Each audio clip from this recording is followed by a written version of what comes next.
शिवाची आई बर का.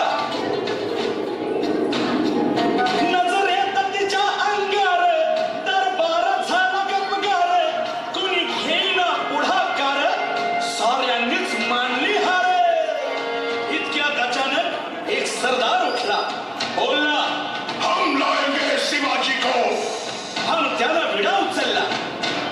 नवतेच अफजल खान, नवतेच अफजल खान, जिथं जाता जणू सैतान. कान बोलला छाती ठोकून, शिवबाला टाकतो चिरडून.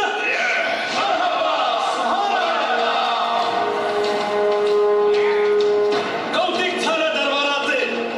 खान निघाला मोठ्या दुर्नीत.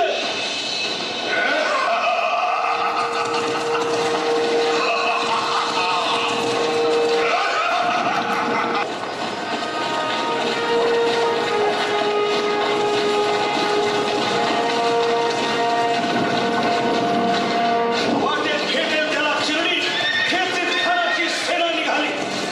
गावं लुटली, देवळं उद्ध्वस्त केली, आया बहिणीची अब्रू लुटली.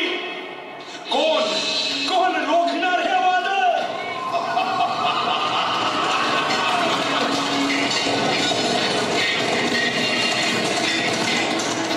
आता शिवबाचं काही खरं नाही. इकडं निझाम, तिकडं मोगल, पलीकडं इंग्रज. जो तो हेच बोलू लागला. Did you see the size of Afzal Khan's army? Yeah, sir.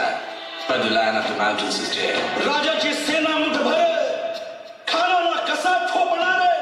काय लढवावा हुन्नर, चिंतेत बंद सरदार. महाराज आपला जीव मोलाचा आहे. खानाचं सैन्य अफाट आहे. त्याच्यासमोर आपला टिकाव लागणं अवघड आहे. काही दिवसांसाठी आपण कुठेतरी अज्ञातस्थळी निघून जाऊ. काय म्हणालात रायबा? मासाहेब, आम्हाला आमच्या जीवाची पर्वा नाही. राजांचा जीव वाचणं गरजेचं आहे.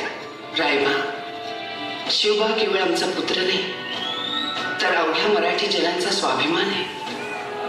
या मातेने आपला पुत्र गमावला तरी बेहत्तर, परंतु भ्याडपणे पळून जाऊन या मराठी मुलखाचा स्वाभिमान गमावता कामा नये. अशा वाघिणीचा छावा. आपला पुत्र आणि मराठी मुलकाचा स्वाभिमान विजयी टिळा लावूनच परत अशा वाघिणीचा त्यो छावा. ज्यांनी मला कसा ठेचावा, डोक्यात नेहमी कावा, भेटीचा धाडला सांगावा.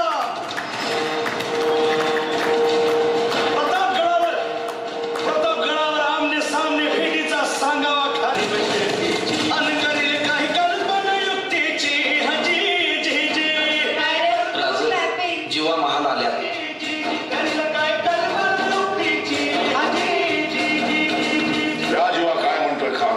महाराज, खानाला तर खात्री पटली की आपण घाबरलात. छान, आम्हाला हेच हवं होतं. महाराज, आजच्या भेटीचं काय करायचं? पंतांकडून निरोप जाणा. म्हणावा की आमची तब्येत जर अस्वस्थ आहे, दुपारची वेळ ठरवा. त्याला वाटू दे की भीतीपोटी आम्ही त्याला भेटायचं टाळतोय. खानाच्या भेटीसाठी महाराजांना एक शानदार शामियाना